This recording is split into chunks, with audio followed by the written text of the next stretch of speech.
Assalamualaikum guys, bagaimana cara dia untuk kita delete maklumat bank account kita di Shopee ataupun kad yang dah expired. So kita nak remove terus, okay?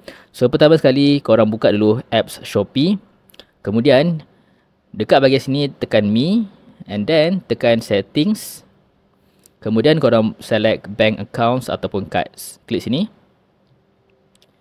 Dan dekat bahagian sini contohlah saya punya BigPay ni saya nak remove, maybe sebab dah expired ataupun dah tak pakai. So kita boleh tekan je kat bahagian sini. Kemudian kita tekan delete guys. Okay, tekan delete. Are you sure you want to delete this card? Tekan OK.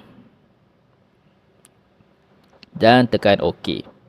So itu saja guys, bagaimana cara dia untuk kita membuang ataupun remove kad yang kita dah tak pakai di Shopee. Sekiranya anda rasa video ini bermanfaat, jangan lupa untuk like, komen dan subscribe channel Alfa dan jumpa pada next video. Assalamualaikum.